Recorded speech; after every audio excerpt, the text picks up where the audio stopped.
Hello mga Dabarkats. Happy Wednesday sa inyong lahat. At ayan, ako po muli ay nababalik sa isa na namang pag-Facebook live sa inyo. Ayan, ako ay nagbabalik si Meggy V na dahil tagal ko nang nawala. Ang huli ko pa yatang Meggy V na episode ay noon pa bago pa kami pumuntang Italy.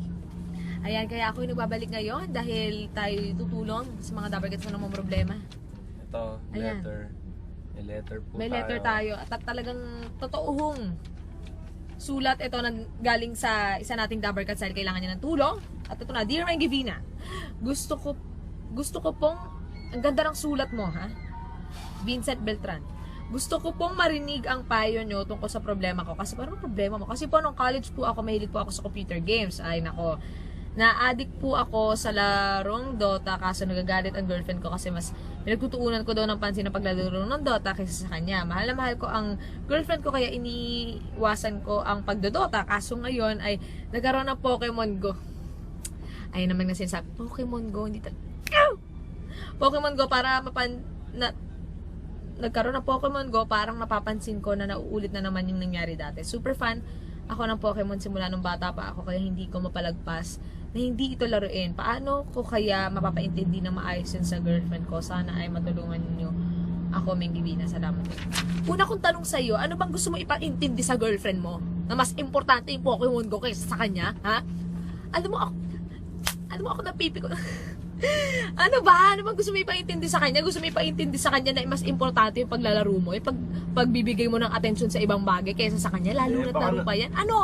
Vico, ano? Baka naman gusto lang niya na maintindihan ng girlfriend niya na kahit maglaro siya ng Pokemon Go, eh hindi yung time niya equal pa rin sa girlfriend niya. Kasi ang tanong, Vico, equal nga ba? Yun ang tanong, equal nga ba? Kasi naman baka mamaya mas napagtutuunan mo ng atensyon yung paglalaro kaysa sa girlfriend mo. So parang mas napagtutuunan mo ng atensyon yung mga hindi importanteng bagay kaysa dun sa importanteng bagay. Alam mo, wala naman nagbabawal sa yung maglaro. Wala namang utos ang ating presidente o batas na nagpapabawal ng paglalaro sa mga kabataan o sa mga may jowa. Ang problema lang kasi dyan, kailangan mo balansehin.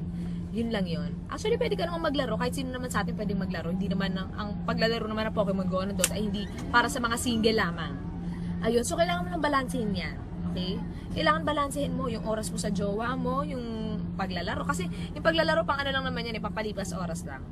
Ganun lang siya dapat. Kasi once na maka-adikan mo yan, ay naku, pati yung utak mo mababago na. Kasi iba ang addiction eh. Hindi lang naman sa mga laro, pero sa lahat ng bagay, iba ang addiction. Kapag na-addict ka sa isang bagay, alam mo yun, parang ang hirap na i-break. So, kailangan, huwag mong paabutin na mangyari yun.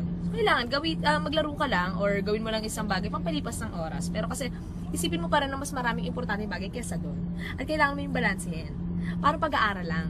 Ganon. Meron kasi, di ba, may mga sa internet ngayon, may mga lumalabas yung mga supportive girlfriends sa paglalaro. Baka ganun yung gusto niya mangyari. Eh kung ganon, di maghanap ka ng ibang girlfriend. Yung naglalaro din, ganon. Hindi kasi lahat ganon kasi hindi naman lahat ng babae suportado sa mga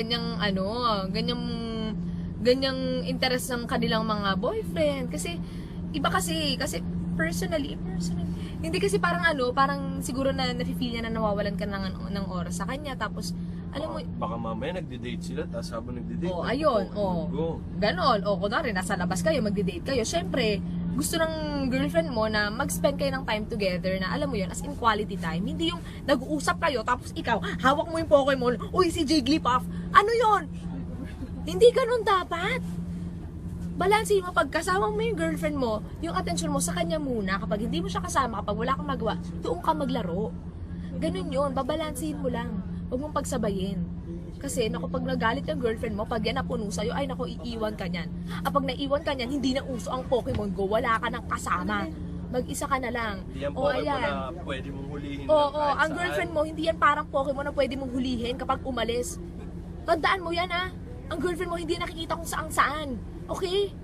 Wala yan sa talahib dyan sa tabi-tabi, wala yan sa bukid, wala yan sa taft, wala doon. Hindi mo doon makukuha yung girlfriend mo. Kaya ikaw, ingatan mo yung girlfriend mo hanggat nandyan pa, huwag mong punuin.